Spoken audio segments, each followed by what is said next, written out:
ইলমে দ্বীন শিক্ষা করার পাশাপাশি আমাদের বিজ্ঞানী হতে হবে, আমাদের ডাক্তার হতে হবে।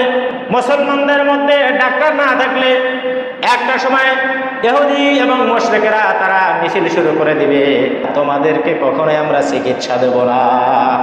যদি তারা একটাবার চিকিৎসা বন্ধ করে দেয়, আপনি আর আমি মসজিদের ইমামতি করে, ঠিক আছে, আপনি আর আমি বিশাল বড় হুজুর হয়েছি, কিন্তু বিজ্ঞান সম্পর্কে কোনো ধারণা নাই, ডাক্তারি সম্পর্কে কোনো কিছু শিখে নাই, তখন আমরা চিকিৎসার অভাবে মারা যাব, ঠিক কিনা?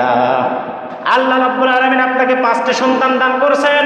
একটি সন্তানকে আলেম বানান, একটি সন্তানকে ডাক্তার বানান, একটি সন্তানকে আপনি ইঞ্জিনিয়ার বানান, একটি সন্তানকে আপনি বিজ্ঞানী বানান। কিন্তু আমরা মনে করি শুধু হুজুরই হতে হবে, দাড়ি রাখেন, পাঞ্জাবি পরেন, সুন্নতি লেবাস পরেন, 5 ওয়াক্ত নামাজ আদায় করেন, নবীর সুন্নাহ অনুযায়ী চলেন, আল্লাহ রাব্বুল আলামিন যা হালাল এবং হারাম করেছেন সেগুলো মানেন, কিন্তু পাশাপাশি আপনি ডাক্তার হন, কোনো সমস্যা নাই, পাশাপাশি আপনার সন্তানকে ইঞ্জিনিয়ার বানান, কোনো সমস্যা নাই, পাশাপাশি আপনার সন্তানকে বিমানের পাইলট বানান, কোনো সমস্যা নাই।